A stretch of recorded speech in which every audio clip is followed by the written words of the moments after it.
Hello everyone, সবাই কেমন আছো? আমি মধুমিতা।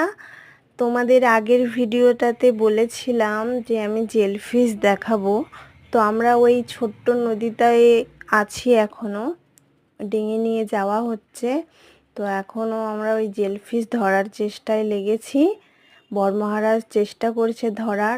এত জেলফিশ, মানে কি বলবো, জলের মধ্যে ভর্তি, পুরো দুই দিকে, নৌকোর দুই দিকে, মানে কত কত, মানে হাতে ধরা যাচ্ছে, ভাবতে পারছো তোমরা?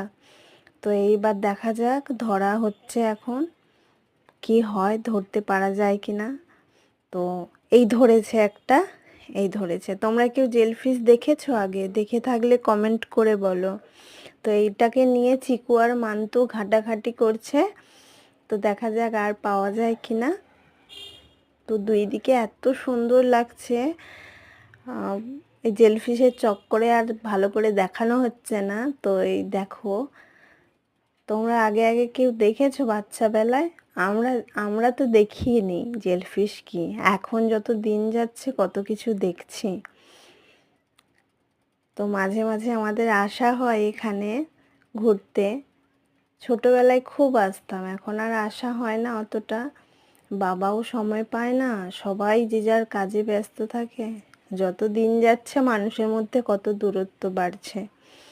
তো দেখা যাক আর একটা পাওয়া যায় কিনা জেলফিশ। পুরো একদম জেলি টাইপের, মানে জেল একদম। আমিও ওটা হাতে নিয়ে ঘেঁটেছিলাম। আর ওইটা সবাই বলছিল, আমার মানে দিদির ছেলেরা সব আরও বলছিল, ভাগ্নির বর সব, ওরা বলছিল ওটা নাকি বিষাক্ত, মানে অতটা ভালো নয়। তো হাত দিয়ে ঘাঁটাঘাঁটি করো না তোমরা। ওর মধ্যে আবার ছোট্ট ছোট মাছ ছিল, চুনো মাছ। তো আমরা ঘরে গিয়ে ওরা নিয়ে গেল, ঘরের মধ্যে গিয়ে আমরা হাত ফাত ধুলাম ভালো করে। তো দেখা যাক কি হয়। সবাই ভালো থেকো, সুস্থ থেকো, টাটা, লাভ ইউ অল। এই দেখো আবার একটা পেয়েছে। সবাই ভালো থেকো, বাই।